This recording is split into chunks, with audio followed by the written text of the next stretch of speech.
Varicose వ్యాధితో బాధపడుతున్నారంట. తక్కువ ఖర్చుతో ట్రీట్మెంట్ కావాలి అనుకుంటే ఎవిస్ హాస్పిటల్ని సంప్రదించండి. నమస్తే కళ్యాణ్ గారు. నమస్తే జగన్. కళ్యాణ్ గారు, సుధా అని ఒక అమ్మాయి అండి మనకి మెయిల్ చేసింది కళ్యాణ్ గారు. నేను చూసాను, ఓకే చేద్దాము మాట్లాడదాం అనుకున్నా. అయితే ఒక 3-4 డేస్ బ్యాక్ మన ఆఫీస్కి వచ్చింది నన్ను కలవాలని. సంగీత నేను కలిసి కూర్చొని మాట్లాడాం. అమ్మాయి ఒక బాక్స్ ఇచ్చింది కళ్యాణ్ గారు. అది మీతో షోలో కూర్చున్నాకే రివీల్ చేయమని చెప్పింది నాకు.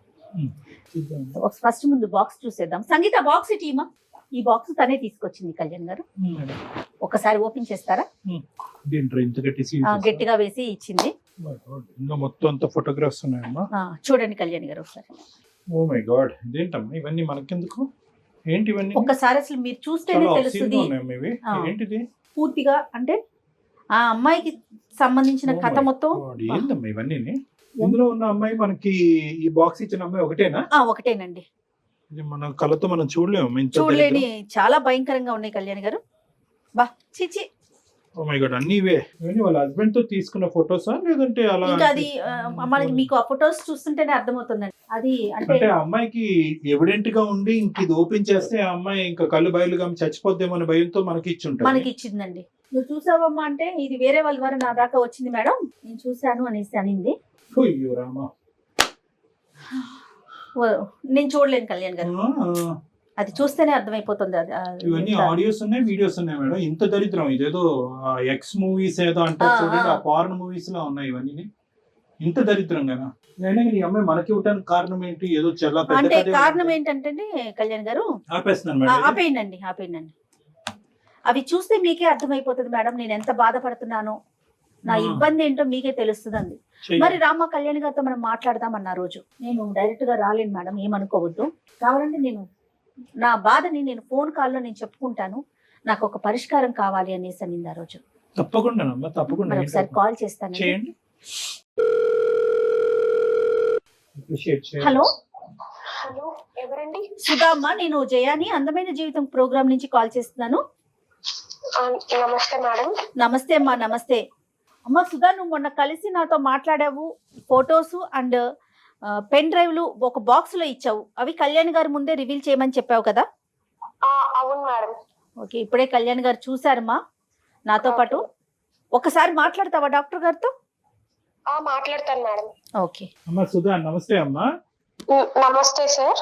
ఫస్ట్ ఆఫ్ ఆల్ మా మీద అంత నమ్మకంతో అలాగ నీవే అనుకుంటున్నాను. అందులో మరి మార్ఫ్ చేసినవి ఏంటో నాకు తెలియదు, కానీ ఆ వీడియోస్ కానీ ఆ పెన్ డ్రైవ్లో ఉన్నవి కానీ ఆ ఫోటోగ్రాఫ్స్ కానీ విని ఎరుగని రీతిలో మేమందరం కంగు తినేటటువంటి విధంగా అటువంటి వీడియోస్ అవన్నీ కూడా నమ్మకంతో మా వరకు ఇచ్చినందుకు, అంటే ఆ నమ్మకం మీరు మా మీద పెట్టుకున్నందుకు ఫస్ట్ ధన్యవాదాలు.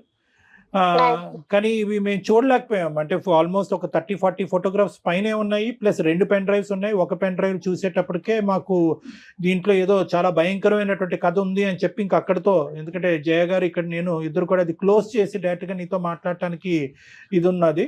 అయితే ఇప్పుడు నాకు కావాల్సింది ఏంటమ్మా ఇవన్నీ మాకెందుకు ఇచ్చావు? అంత ఇదిగా మాకు ఇవ్వాల్సినటువంటి అవసరం ఉంది. అసలు అందులో ఉన్న వ్యక్తులు ఎవరు? అందులో ఒకరు నువ్వు అని అన్నట్టుగా మేము అనుకుంటున్నాం. అది నువ్వా కాదా, లేదంటే ఏమైనా మార్ఫ్ చేసిన వీడియో, లేదా పక్కన ఉన్నటువంటి అబ్బాయి ఎవరు? చెప్తాను సార్, ప్రతి ఒక్కటి చెప్తాను సార్. కాకపోతే అందులో ఉన్న కొన్ని మాత్రమే నిజాలు సార్, కొన్ని నిజాలు కావు సార్. కొన్ని నిజాలు. దీని వెనకున్నవన్నీ నేను ఇప్పుడు మీకు చెప్తాను సార్. ఫస్ట్ ఆఫ్ ఆల్ నీ వయసు ఎంతమ్మా? సార్ నాకు 32 years. మ్యారేజ్ అయింది కదా? అయ్యింది సార్. చెప్పమ్మా. సార్ నాకు మదర్ లేరు సార్, ఫాదర్ ఒకరే ఉన్నారు. సో మ్యారేజ్ అయిన 1 year తర్వాత మా హస్బెండ్ ప్రమోషన్ వచ్చి అబ్రాడ్ కి ప్రమోషన్ వచ్చింది సార్. సో మా అత్తయ్య గారు వచ్చి ఇలా బెడ్ సిక్ లోనే ఉంటారు సార్, ఆమెకి సరిగ్గా వినపడదు. సో ఇలా ఒక రోజు మా ఇంటి పైన రూమ్ కి ఇలా స్టూడెంట్స్ వచ్చారు సార్, రెంట్ కావాలి ఇలా అని చెప్పి వచ్చారు. సో వచ్చారు. సో మేము రెంట్ కి ఇచ్చాం సార్. ఆ రూమ్ లో రెంట్ కున్న ఒక అబ్బాయి కొంచెం మా అత్తయ్య గారితో మాట్లాడడం, ఏమైనా నాకు కొంచెం సహాయం చేస్తున్నారు మేడం. ఎలా అంటే నేను కాలేజ్ టైమ్స్ లో చదువుకునే టైంలో నాకు ఎలాంటి క్వాలిటీస్ ఉన్న అబ్బాయి రావాలనుకున్నాను నా లైఫ్ లో, అలా అన్ని క్వాలిటీస్ ఈ అబ్బాయిలో ఉన్నాయి మేడం. సరే, అయితే మంచిగా రాఖీ కట్టావమ్మా? లేదు సార్. రాఖీ కట్టలేదు. మరి ఏమైంది? కాల్స్ చాటింగ్స్ చేయడం ఇలా జరుగుతా ఉంది సార్. సో సర్టెన్ టైమ్ లో తను మా మదర్ కి ఇలా హెల్త్ బాగాలేదు, ఫినాన్షియల్ గా అప్రోచ్ అయ్యాడు సార్ నన్ను ఒక రోజు. సో మా హస్బెండ్ నాకు మంత్ కి అమౌంట్ సెండ్ చేస్తున్న అమౌంట్ సేవింగ్స్ చేయమని, కొంచెం మా ఖర్చులకి అన్ని అమౌంట్ నేను సేవింగ్స్ చేస్తూ ఇలా అమౌంట్ అంతా కొంచెం దాదాపు చాలా అమౌంట్ మేడం నేను తనకి ఇవ్వాల్సి వచ్చింది. నీకు పిల్లలు ఎవరు లేరు కదా సుధా? లేదు సార్. నువ్వు మీ అత్తగారే ఉంటారు. ఈ పై రూమ్ లో ఎంతమంది అబ్బాయిలు ఉంటారు? 4 members ఉంటారు సార్. 4 members ఉంటారు. ఒక రూమేనమ్మా? ఒక రూమ్ 4 members కి ఇచ్చారా ఒక పోర్షన్? అవును మేడం. అందులో ఒక అబ్బాయితో నీకు ఫ్రెండ్షిప్ ఏర్పడింది? అవును సార్. ఫ్రెండ్షిప్ ఇంకేమైనా ఏర్పడిందా? ఫ్రెండ్షిప్ బియాండ్ ఫ్రెండ్షిప్ అర్థమైపోయింది. బియాండ్ ఫ్రెండ్షిప్ అంటేనే అర్థమైపోయింది. సరే. ఉన్నప్పుడు సర్టెన్ డే లో తిని వచ్చి అమౌంట్ ఫినాన్షియల్ గా నన్ను అప్రోచ్ అయ్యాడు సార్. మా మదర్ కి హెల్త్ బాగాలేదు, ఫ్యామిలీ ఇష్యూస్ అని. సో నేను నమ్మకంతో తినకి అమౌంట్ సెండ్ చేయడం, అడిగినప్పుడల్లా అమౌంట్ ఇవ్వడం జరిగింది సార్. ఎంత సుమారుగా ఇప్పటి వరకు? సుమారుగా ఒక 20 లక్షల వరకు ఇచ్చింటాను మేడం. 20 లక్షలా?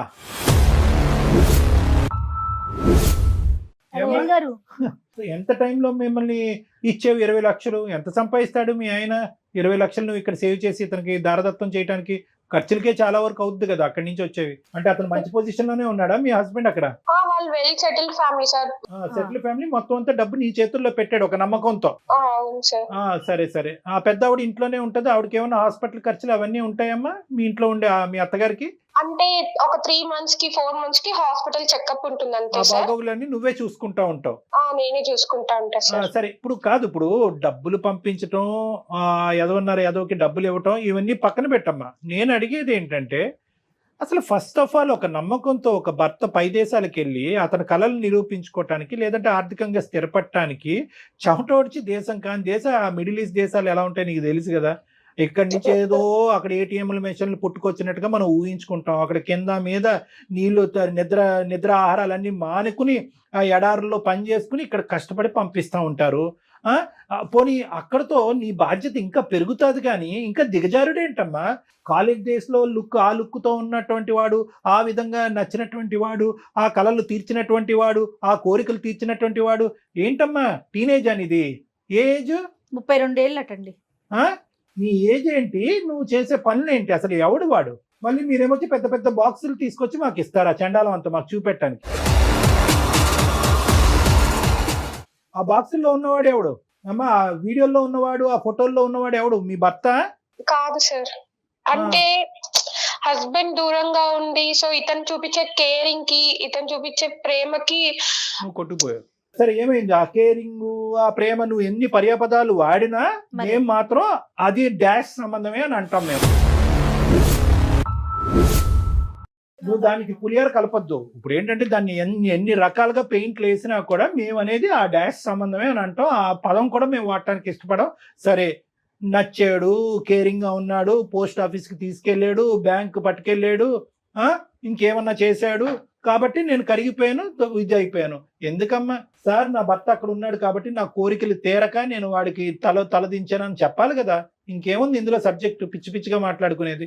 అవును సార్, చేసింది తప్పే సార్. దానికి నేను క్షమాపణ కూడా కోరటం లేదు సార్. తప్పు అనేది చాలా చిన్న పదం అమ్మా. తప్పున్నారా? డబ్బులు ఎందుకు ఇచ్చావు? కష్టార్జితం, ఆ అబ్బాయి యొక్క కష్టార్జితం 20 లక్షల రూపాయి, 2 రూపాయల ఎక్కడనంటే ఎందుకు ఇచ్చామంటే మా ఆయన చాలా ఉన్నతమైన కుటుంబం, బాగా సంపాదించున్నాడు అంటే కనుక మా ఆయన దగ్గర 10 కోట్లు ఉన్నాయి కాబట్టి 20 లక్షలు అందులో వీడికి ఇస్తే ఏంటి అని అనుకున్నట్టుగా ఇచ్చావా? ఎందుకు ఇచ్చావు? డబ్బులు ఎందుకు ఇచ్చావు? మనీ హెల్ప్ కోసం అడిగాడు, ఇంత మంచిగా ఉంటున్నాడు అని చెప్పి ఇచ్చాను సార్. పోనీ ఆ ఆ అంశం గురించి అయితే మీ ఆయనకి తెలీదు. దీని గురించి అయినా ఇప్పుడు ఇది నీ సొత్తు కాదుగా, డబ్బులు నీ సొత్తు కాదుగా. ఏమండి, మన ఇంట్లో ఒక రెంట కొంటున్నాడు, వాళ్ళ తల్లికో బాగాలేదు, వాళ్ళ అక్కో చెల్లికో బాగాలేదు, చావు బతుకుల్లో ఉన్నారంట, ఇంత అడుగుతున్నాడు ఇవ్వండి అని చెప్తే కనుక ఏమంటాడు? అదైనా చూడగలవా? 2 దొంగతనాలు ఎందుకు చేసావు? ఆ దొంగతనం ఏంటి, ఈ దొంగతనం ఏంటి? మరి నీకు ఏం హక్కు ఉందనమ్మా డబ్బులు ఇచ్చేయడానికి? అతను కష్టపడి పంపించిన డబ్బుల్ని నువ్వు ఇంట్లో వాడుకోవటానికనో లేకపోతే వాళ్ళ అమ్మగారిని చూసుకోవటానికో మీ ఖర్చుల కోసం పంపించిన డబ్బులు, డాక్టర్ గారు అన్నట్లుగా తినక పంపించిన డబ్బులు, అసలు నీకు ఏం హక్కు ఉందని 20 లక్షల ఇచ్చుకునేది? మంచిదానివా పిచ్చిదానివా తల్లి నువ్వు? ఈ మధ్యకాలంలో వచ్చాడు అతను, లెక్కపత్రం ఏమైనా అడిగాడా ఏమైనా ఆ డబ్బులని?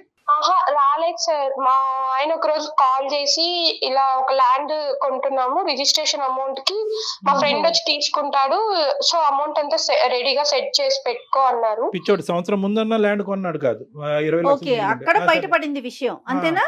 ప్లాట్ కొనాలి, డబ్బులు రెడీ చేయండి, నేను పంపించిన డబ్బులు అని అన్నాడు. ఏంటి నీ రెస్పాన్స్ ఏంటి? నేను వచ్చి మా హస్బెండ్ తో సరే అని చెప్పాను సార్. అదే రోజు సాయంత్రం వీళ్ళు కాలేజ్ నుంచి రిటర్న్ వస్తుంటే అబ్బాయిని పిలిచి ఇలా మాట్లాడాలని చెప్పి, స్టూడెంట్ సరే నేను తర్వాత తిడతాను కానీ ఇప్పుడు తర్వాత ఏమైంది? కాలేజ్ నుంచి వచ్చినప్పుడు ఏమన్నాడు? అప్పుడు ఇలా అమౌంట్ కావాలి నాకు అని అడిగితే అప్పటి నుంచి తన తన నిజ స్వరూపం ఏంటో బయటపడింది సార్. ఏంటమ్మా ఏంటి అప్పుడు అంతకు ముందు అవతారం ఏంటి, ఇప్పుడు ఏం అవతారం ఏంటి చెప్పు? ఆ రోజు నేను అమౌంట్ నేను నీకెందుకు ఇవ్వాలి, నువ్వే నాకు ఇవ్వాలి ఇలా అంతా చెప్పి ఇలా అన్నాడు సార్. ఆ రోజు మార్నింగ్ ఎర్లీ మార్నింగ్ కనపడలేదు సార్, పైకి వెళ్ళి చూసినా కూడా లేదు ఆ అబ్బాయి. సో తనకి ఇలా ఎక్కడికి వెళ్ళాడు మీ ఫ్రెండ్, ఇలా మామూలుగా అమౌంట్ ఇట్లా ఫినాన్షియల్ ఇష్యూస్ వల్ల కొంచెం అమౌంట్ ఇచ్చాను, ఇప్పుడు నాకు కావాలంటే గర్ల్ ఫ్రెండ్ కోసం తీసుకున్నాడేమో అని చెప్పి అప్పుడు తన రియల్ ఫేస్ ఏంటో తెలుసుకున్నాను సార్. గర్ల్ ఫ్రెండ్ గురించి 20 లక్షలు తీసుకున్నాడు నీ దగ్గరికి, నువ్వు మహా పిచ్చి స్వరూపం అని చెప్పి నీ దగ్గర తీసుకున్నాడు. సరే ఇప్పుడు ఇదంతా కాదు, వీళ్ళు ఎవరైతే కనుక ఈ గుటుబుటాని ఉందో వీళ్ళందరూ ఇప్పటి వరకు నీకు అతనికి ఏదో ఒక అనవసరమైనటువంటి సంబంధం ఉందని తెలుస్తుంది కదమ్మా వాళ్ళకి. వీళ్ళు చెప్పొచ్చుగా, అమ్మ నువ్వు మోసపోతున్నావు, వాడి చేతిలో వాడు ఇలాంటి చాలా మందిని మోసం చేశాడు అనేది ఎంతో కొంత. ఒక డబ్బుల విషయం అయితే వాళ్ళకి తెలియకపోయి ఉండొచ్చు, వాళ్ళు కంగు తిని ఉంటారు, ఎంత పిచ్చి మొహం నువ్వు ఏంటి అని అనుకుని ఉండొచ్చు, కానీ నీకు వారం చేయొచ్చు కదా. మీ ఇద్దరు కలిసి బాగా క్లోజ్ అవుతున్నప్పుడు జాగ్రత్త ఆంటీ అని అనాలి కదా, నువ్వు అక్క కూడా ఆంటీ అవుతావు, జాగ్రత్త ఆంటీ అని చెప్పాలి కదా నీకు. అది కూడా అడిగాను సార్ వాళ్ళని, మీకు ఇలా చెప్పాలన్న టైంలో వచ్చి మాకు ఏదో ఒకటి మందుకు డబ్బులు ఇవ్వడము, మాకు జల్సాలకి డబ్బులు ఇవ్వడము చేసేసేది, మాకు గర్ల్ ఫ్రెండ్స్ మేము బయటకు వెళ్ళడానికి ఇవ్వడం ఇలా చేస్తున్నారు. అందరూ దొంగనా కొడుకులే, అందరూ దొంగలే. అందరినీ మెడపట్టుకుని బయటకు గెంటలేకపోయావు, ఇంకా అక్కడే ఉన్నారు వాళ్ళు. ఈ ఇష్యూ అయితే ఎప్పటి నుంచి స్టార్ట్ అయిందో ఒక్కొక్కరు వెకేట్ చేసేసారు సార్. పెద్ద ఆవిడకి ఏదైనా జరుగుంటే కనుక ఎమర్జెన్సీకి హాస్పిటల్ తీసుకెళ్తే అక్కడి నుంచి మీ ఆయన ఫోన్ చేసి మా అమ్మను కాపాడటానికి బ్యాంకులో ఉన్నటువంటి ఆ డబ్బులు తీసుకెళ్లి హాస్పిటల్ కట్టంటే ఏం చేసి ఉండేదానివి? ఇది ఆలోచించరే మీరు? కామ కక్కుర్తి అంటారు దీన్ని, ఇంకేమనరమ్మా. కామంతో కళ్ళు మూసుకోవటం అంటారు, ఆడి నిజ స్వరూపం తెలియటం, ఇవన్నీ ఏం కాదు. ఇది కళ్ళు మూసుకుపోయినాయి అంతే. ఆ బాక్స్ లో ఉన్నవాడు ఎవడు? వాడేనా? వాడే సార్. ఆ వీడియోలోని అదిని దాంట్లో సగం వరకే సార్ చాటింగ్స్, మేము ఎప్పుడైనా బయటకు వెళ్ళినప్పుడు తీసుకున్న ఫొటోస్, వీడియో కాల్స్ మాట్లాడింది. మిగతా అంతా మార్ఫింగ్ చేసి యూస్ చేసి చేసిన ఫొటోస్, వీడియోస్ సార్. సరే ఏమన్నా 1% కరెక్టే కదా, అందులో 1% అయినా కూడా అందులో ఒరిజినాలిటీ ఉందిగా. ఇప్పుడు ఈ ఫొటోస్ ఇవన్నీ నీకు ఎక్కడి నుంచి వచ్చాయి? నేను ఇలా అమౌంట్ కోసం కాల్స్ చేస్తూ ఇలా కంప్లైంట్ ఇస్తాను అని చెప్పినప్పటి నుంచి నాకు ఇట్లా ఫొటోస్ పంపించడము, ఇలా బెదిరించడం, వేరే వాళ్ళ దగ్గర కాల్స్ చేసి. అందుకే మేడం మీరు ఫోన్ చేసినప్పుడు కూడా నేను వేరే వాళ్ళ నుంచి ఫోన్ చేపించాడేమో అని భయపడ్డాను. అలా కదమ్మా, ఓకే కాదు. ఏంటి ఇప్పుడు ఆడు బెదిరిస్తున్నాడా? ఇంతటితో అవలే కదా, ఏమవుతుంది? ఇంకా ఎక్కడికో పోయి ఇంకా నిన్ను డిమాండ్ చేస్తున్నాడు ఆ డబ్బులు. అంటే తనకు ఎప్పుడైతే నా నుంచి డబ్బులు అవసరమో అప్పుడు ఈ ఫొటోస్, వీడియోస్ పెడతాను, యూట్యూబ్ లో పెడతాను, ఇన్స్టాగ్రామ్ లో అదే స్టోరీ పెడతాను, ఇట్లంతా చెప్తూ బెదిరిస్తున్నాడు. శాంపుల్ అన్నమాట, వాడి దగ్గర నాకు ఇన్ని ఆధారాలు ఉన్నాయని చెప్పి శాంపుల్. అమ్మ ఈ వీడియోస్ అవి చూస్తుంటే అందులో చాలా వరకు నిజమైనటువంటి వీడియోస్, ఇద్దరు వాలంటరీగా తీసుకున్నటువంటి వీడియోస్ లో ఉన్నాయమ్మా. బెడ్రూమ్ లో వీడియోస్ అయితే మాత్రం అక్కడ ఏం ఫోర్స్ఫుల్ గా తీసుకున్నట్లేదు కదమ్మా. ఇదేం మీ పైత్యం అమ్మ నీకు? వాడేదో వీడియోలు తీసుకున్నాడు, నువ్వెందుకు తీనిచ్చావు వీడియోలు? వాళ్ళ చెల్లికో అక్కో తీయమని లేకపోయా ఏంటి? తప్పు కదా అది. నువ్వెందుకు అంత వాలంటరీ అంత ఫ్రీడమ్ ఇచ్చావు? నీకేమైనా బుర్ర ఉందా అమ్మా? నీకేమైనా మెంటలా? బుర్ర పనిచేస్తుందా నీకు? ఏ ఊర్లో ఉంటావు? అక్కడ దగ్గరలో పిచ్చి ఆసుపత్రి ఎక్కడుందో చెప్తా నీకు. అసలు చేసేదే ఏదో పని, మళ్ళీ దాన్ని ఒక ఫోటోలు తీసుకోవటం, వీడియోలు తీసుకోవటం కాదమ్మా. ఇప్పుడు చేతులు ఒళ్ళు అంతా కాలిపోయింది. చాలా సామెత ఏంటంటే చేతులు కాలేక ఆకులు పట్టుకోవటం ఏంటంటారు. ఇక్కడ నీ చేతులు కాదు, మొత్తం అంతా బూడిదైపోయింది నీ జీవితం అంతా. ఇప్పుడు మాకెందుకు చేసావు? ఏం చేయాలి మేము? ఇప్పుడు ఆ సీడీలు వీడియోలు మాకెందుకు? వెంటనే వచ్చి పట్టుకెళ్ళిపో. ఆ టైంలో ఉన్న ఫీలింగ్స్ కి వీడియోస్ కానీ ఫొటోస్ కానీ పట్టించుకోలేదు సార్. మీ నుంచి నాకు కొంచెం న్యాయం జరుగుతుంది అని చెప్పి. అసలు అందమైన జీవితం ప్రోగ్రామ్ అంటే అసలు వీళ్ళందరూ ఏమనుకుంటున్నారండి? నాకు అసలు ఈ డౌట్ వస్తుంది. ఈ అమ్మాయి ఫొటోస్ పెన్ డ్రైవ్లు పంపించినప్పుడు సరేలే ఏముందో ఓపెన్ చేయొద్దంది నన్ను. సరేలే ఏముంది అనుకున్నా. అమ్మ మీరు చేసే ప్రతి ఎదవ పనికి పంచాయతీ చేయటకున్నాం ఇక్కడ డాక్టర్ గారు. నేను ఏదైనా ఫ్యామిలీకి సంబంధించిన సమస్యలు ఉన్నప్పుడు మాట్లాడి పరిష్కరించి కలపటానికి ఉన్నామమ్మా. సుధా, వాడు ఒకటి నేను చెప్తాను, జాగ్రత్తగా వినమ్మా. ఇక్కడ ఏంటంటే వాడు క్రిమినలే, వాడు దొంగ డాష్ గాడు. ఇదంతా ఎన్ని బూతులన్నా వాడిని తిట్టచ్చు, వాడికి ఎంత క్రిమినల్ చరిత్ర ఉంది అనేటటువంటిది కూడా మేము కనుక్కుంటాము.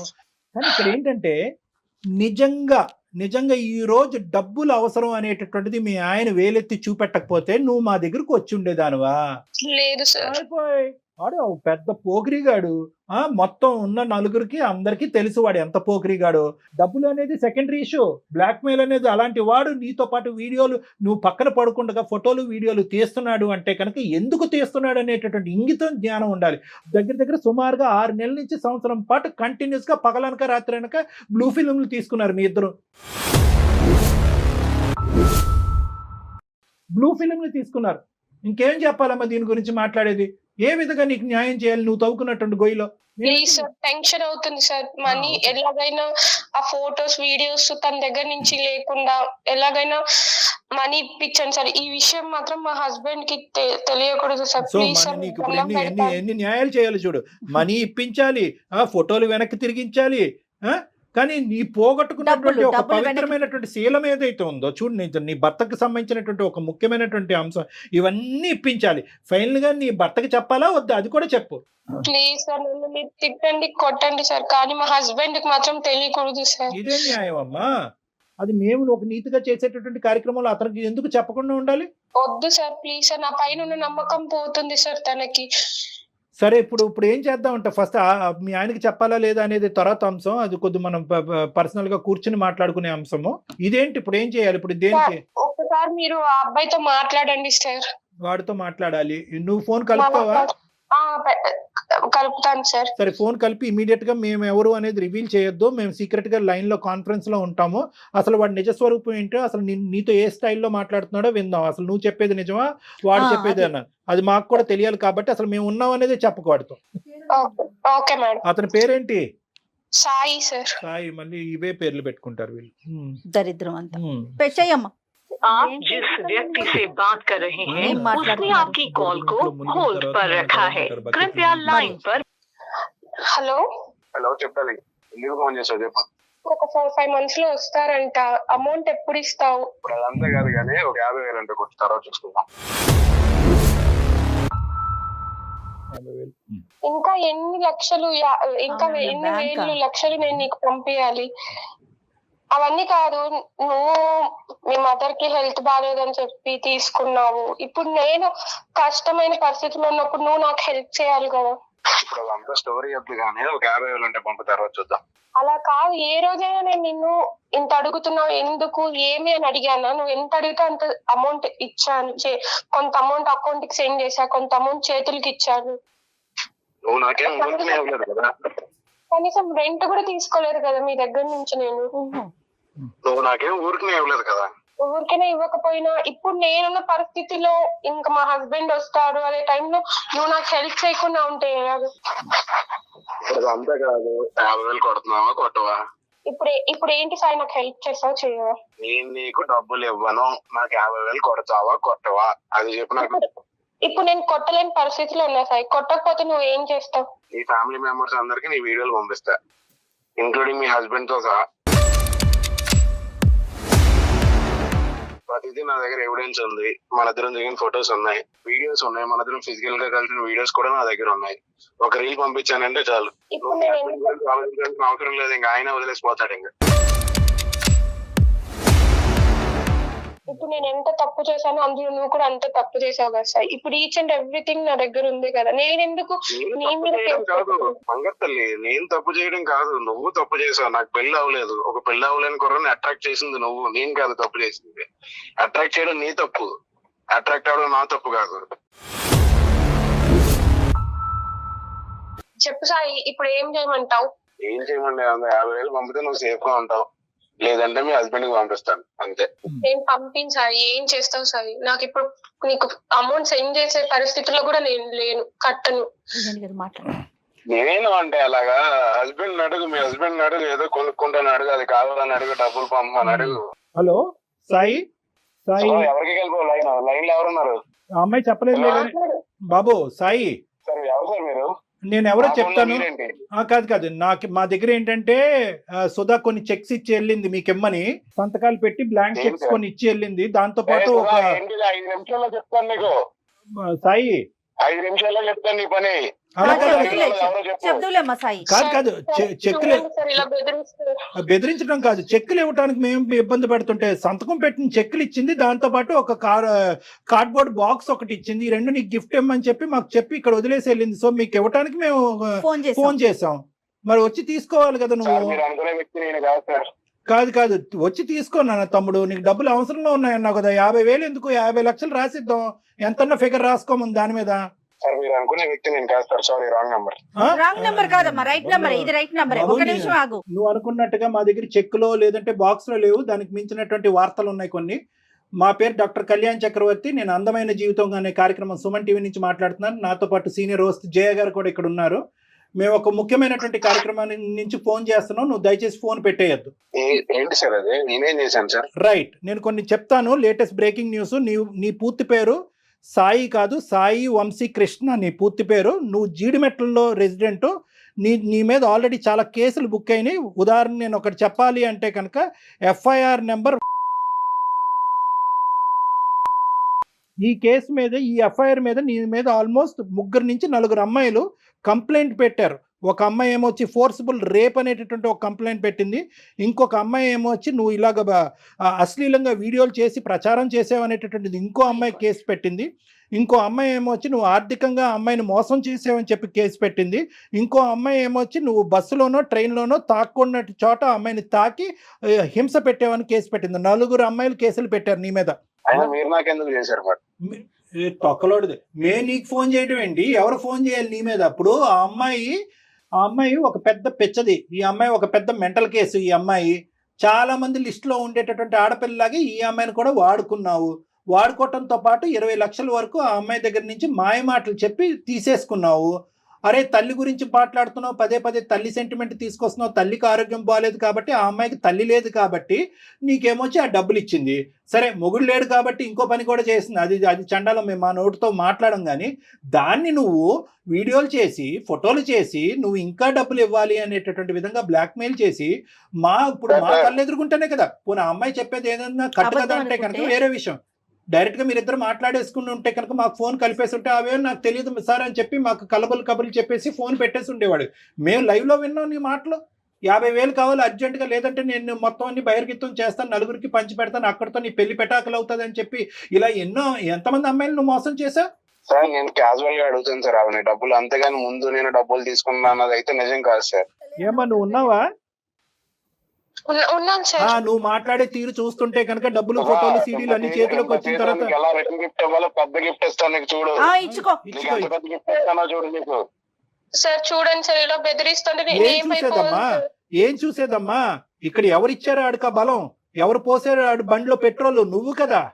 ఆడి అమ్మ స్పీడ్ గా పోతున్నాడు ఆ బండి మీద, ఆడికి ఏం కళ్ళు కనిపించట్లేదు. నువ్వు 10, 18, 20 కంప్లైంట్ చేసినటువంటి 4 కంప్లైంట్ చేయనటువంటి బాధితులు ఎంతమంది ఉన్నారు? ఈ ప్రోగ్రామ్ చూసి ఆడపిల్లలందరూ ముందుకు రండి. అది కూడా నాకు సంబంధం లేదు సార్. ఏమీ సంబంధం లేదు. 4 కేసులు ఉన్నాయి కదా, అవి కూడా క్యాజువల్ గా పెట్టేసుకున్నారా ఎవరికి వాళ్ళు ఎఫ్ఐఆర్ పెట్టి? మరి వాటి గురించి మీకెందుకు మేడం? అవి ఎప్పుడో నా దగ్గర ఉన్న పాత కేసులు. అవి పాత కేసులు అయితే ఉన్నాయి కదా. పాత కొత్త అనేది చింతకాయ పచ్చడి మాకు చెప్తున్నాను. పాత కొత్త ఏంది? కేసు ఉందా లేదా? ఇప్పుడు ఈ అమ్మాయి సంగతి సరే, ఆ కేసులు ఏంటి? నాకు రిలేషన్షిప్ లేదు సార్. అమ్మాయికి నాకు రిలేషన్షిప్ లేదు సార్. అమ్మాయి మీకు చెప్పింది అంతా అబద్ధం. నేను క్యాజువల్ గా డబ్బులు అడుగుతాను తప్ప ఇలా ఫోటోలు ఎందుకు మీరు చెప్పారు ఏదో బెదిరేస్తాను, నేను అలా నేను ఎప్పుడు చేయలేదు. పిచ్చోడా, ఇప్పుడు మొత్తం ఈ వీడియోలో ఉన్నది నువ్వు కూడా కనిపిస్తున్నావురా బాబు. అవి చూడలేక కట్టేసాం మేము. ఆ ఫోటోస్ లో వీడియోలు అన్నిట్లో నువ్వు కూడా ఉన్నావురా నాయనా. నువ్వు కూడా అండర్వేర్ అడ్వర్టైజ్మెంట్ లాగా నువ్వు కనిపిస్తున్నావు చండాలంగానే అక్కడ.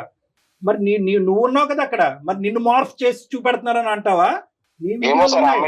నీ వీడియోలు ఉన్నాయి, నీ ఫోటోలు ఉన్నాయి. ఆ అమ్మాయి పంపించిన 20 లక్షలు నీ అకౌంట్ కి ట్రాన్స్ఫర్ చేసినటువంటి ఆధారాలు కూడా మా దగ్గర ఉన్నాయి. అకౌంట్ డీటెయిల్స్ ఉన్నాయి, ఆధారాలు ఉన్నాయి. మీ ఇద్దరు మాట్లాడుకున్న సంభాషణలు ఉన్నాయి, మీ ఇద్దరు పంచుకున్నటువంటి టెక్స్ట్ మెసేజ్లు ఏవైతే అమ్మాయికి బ్లాక్ మెయిల్ చేయడానికి నువ్వు పంపించేవో, నీ దరిద్రం ఏంటంటే నీ మెడ చుట్టుకుని అవి మా చేతుల్లో ఆధారాల కింద ఉన్నాయి. ఇప్పుడేం మాట్లాడతావు నువ్వు? ఎక్కడ పోతావు? ఎంతమంది ఆడవాళ్ళని మోసం చేస్తావు? ఇప్పుడు వరకు తప్పించుకుని తిరిగేవేమో కానీ మా వరకు వచ్చింది ఆ పాత కేసు ఏంటి అనేది, దాని స్టేటస్ ఏంటి అనేది దాన్ని కూడా మేము కదుపుతాం. ఇప్పుడు ఫ్రెష్ ఆధారాలతో పాటు నిన్ను ఇప్పుడు బుక్ చేస్తాము, ఇమీడియట్ గా నువ్వు జైలుకి వెళ్తావు. వేషాలు అనుకున్నావా? వేషాలు అందరు చెవులు అన్ని మూసుకుంటారని అనుకున్నావా? ఇది అందమైన జీవితం కార్యక్రమం. ఆవిడే సార్ నన్ను కనెక్ట్ అయింది ఫస్ట్, నాకు తెలియదు సార్ అసలు. నేను ముందే అన్నాను, ఆ అమ్మాయి ఒక పిచ్చి మొహం కాబట్టి నీలాంటి ఏదో కనెక్ట్ అయ్యింది, ప్లస్ పెళ్ళైనటువంటి ఆడపిల్ల అని చెప్పి ఆ అమ్మాయికి పెట్టవలసిన గడ్డి చాలా పెట్టిన తర్వాత నీకు కాల్ చేసాం. ఆ అమ్మాయి బుద్ధి గడ్డి తిన్న తర్వాతే ఈ రోజు నీకు చెప్పడం మొదలైంది. ఆ అమ్మాయి కరెక్ట్ అయిందా లేదా అనేది కాదు, నువ్వు మర్యాదగా ఇమీడియట్ గా ఎప్పటి లోపల ఆ అమ్మాయి డబ్బులు తిరిగిస్తావు, డబ్బులతో పాటు నీ దగ్గర ఉన్నటువంటి ఆధారాలు ఇమీడియట్ గా ఇస్తావా, లేదంటే నీ లైవ్ లొకేషన్ మేము ట్రాక్ చేస్తున్నావు, నువ్వు ఎక్కడున్నావు తెలుసు, అక్కడ పోలీసులతో పాటు రమ్మంటావా? ఎవరికి ఇవ్వాలో వాళ్ళకే ఇస్తాడు కళ్యాణ్ గారు. మీరు బెదిరించిన నా కేసులు ఏం కొత్త కాదు సార్, మీరే చెప్పారు కదా నా ఎఫ్ఐఆర్ నెంబర్ తో సహా. ఇప్పుడు నేను బయటపడితే ఆ అమ్మాయి కూడా బయటపడుతుంది, అది కూడా దృష్టిలో పెట్టుకుని మాట్లాడండి సార్. ఏంటి అమ్మాయి బయటపడేది ఏందయ్యా? ఏమి ఇలాంటి బాధితులు బయటపడకుండా వాళ్ళకి ఎలాంటి రక్షణ కల్పించాలో మాకు తెలుసు. ఇందులో బానే ఫోన్ చేసావు, బానే మాకు ఎక్స్పీరియన్స్ ఉంది, నువ్వేం చెప్పక్కర్లేదు. మమ్మల్ని బెదిరిస్తున్నావా ఏంటి నువ్వు? సాయి చేస్తున్నావు మమ్మల్ని బెదిరిస్తున్నావా? సాయి నువ్వు క్యాజువల్ గా చెప్పట్లా, బ్లాక్ మెయిల్ చేయడం అలవాటు. అందులో క్యూలో మమ్మల్ని కూడా పెట్టి ఈ రోజు మమ్మల్ని థ్రెట్ చేస్తున్నావు. నువ్వు మేము ఒక మీడియా, జాగ్రత్త, గుర్తుంచుకో. నువ్వు నీ నోటికి వచ్చినట్టు మాట్లాడకు. ఏం చేయాలి కళ్యాణ్ గారు? మర్యాదగా ఇంకొకసారి వార్నింగ్ ఇస్తున్నాను. నువ్వు ఇమీడియట్ గా అమ్మాయికి అర్జెంట్ గా 20 లక్షలు అవసరం, వాళ్ళ హస్బెండ్ దగ్గర నుంచి అమ్మాయికి ప్రెషర్ ఉంది, నువ్వు ఇస్తావా లేదా? ఒక్క మాట చెప్పు. సరే ఇప్పుడు నా దగ్గర డబ్బులు లేవు సార్. ఎప్పుడు ఉంటాయి నీతో నెగోషియేషన్? ఎప్పుడు ఉంటాయి డబ్బులు నీతో? ఎప్పుడు వస్తాయి డబ్బులు నీ దగ్గర? అంటే అమ్మాయి అర్జెన్సీ అలాంటిది మేడం. తెలియదు సార్. సరే మా దారి మమ్మల్ని చూసుకోమంటావా? పోలీస్ కంప్లైంట్ ఇవ్వమంటావా? సార్ పోలీస్ కంప్లైంట్ ఇమ్మంటావా అంటే నేనేం చేయను సార్. ఇప్పుడు 20 లక్షలు నేను ఎక్కడి నుంచి తేను సార్? అరే ఎక్కడి నుంచి తల తాకెట్ పట్టుకుని తీసుకురా, ఎలాగైతే తీసుకెళ్ళాలో తీసుకురా. ఎవరు గర్ల్ ఫ్రెండ్ కి ఇస్తున్నా అంట, ఆ అమ్మాయి ఎక్కడ ఉంది అసలు? ఆ గర్ల్ ఫ్రెండ్ అన్నది ఉందా? అది ఒక కట్టు కదా. నీతో పాటు మిగతా ముగ్గురు ఎక్కడ ఉన్నారు? ఈ విషయానికి సంబంధం లేదు సార్. మిగతా సంబంధం లేదు సార్. ఎందుకు లేదు సంబంధం? గర్ల్ ఫ్రెండ్ కూడా నేను చూసాను సార్. గర్ల్ ఫ్రెండ్స్ తో బయట ట్రిప్పులకి వెళ్ళడము, రూములకి వెళ్ళడం కూడా నేను చూసాను సార్. ఇవన్నీ జరిగిన తర్వాత నువ్వేం తక్కువ తినలేదు అమ్మా, నువ్వు ట్రిప్పులకి వెళ్ళలేదు, ఇంట్లోనే కానిచ్చావు మొత్తం అంతా. నువ్వు ఊరుకో కాసేపు. చండాలం, అసలు మాట్లాడటానికి నీకు హక్కు లేదు. వాడు అలా లొంగడలే అమ్మా, వీడికి ఎలా బుద్ధి చెప్పాలో మొత్తం అన్ని మన దగ్గర రిజిస్టర్డ్ అయి ఉన్నాయి. వాడు ఇచ్చినటువంటి ఆధారాలు ఏవైతే కనుక మా దగ్గర సేఫ్ గా ఉన్నాయి, అవి కాన్ఫిడెన్షియల్ గానే ఉంటాయి. నువ్వేం భయపడద్దు, ఇవేం బహిర్గతం అయ్యి నీ పరువు ఏం పోదు. వీటితో పాటు ఇప్పుడు ఇమీడియట్ గా నేను జయ గారు CCS కి వెళ్తాము, సైబర్ క్రైమ్ కి వెళ్తాము, అక్కడే కంప్లైంట్ పెడతాము. షీ టీమ్స్ కూడా మేము వెళ్తాము, అక్కడ కూడా నువ్వు రా, వీడి సంగతి ఏంటో అక్కడ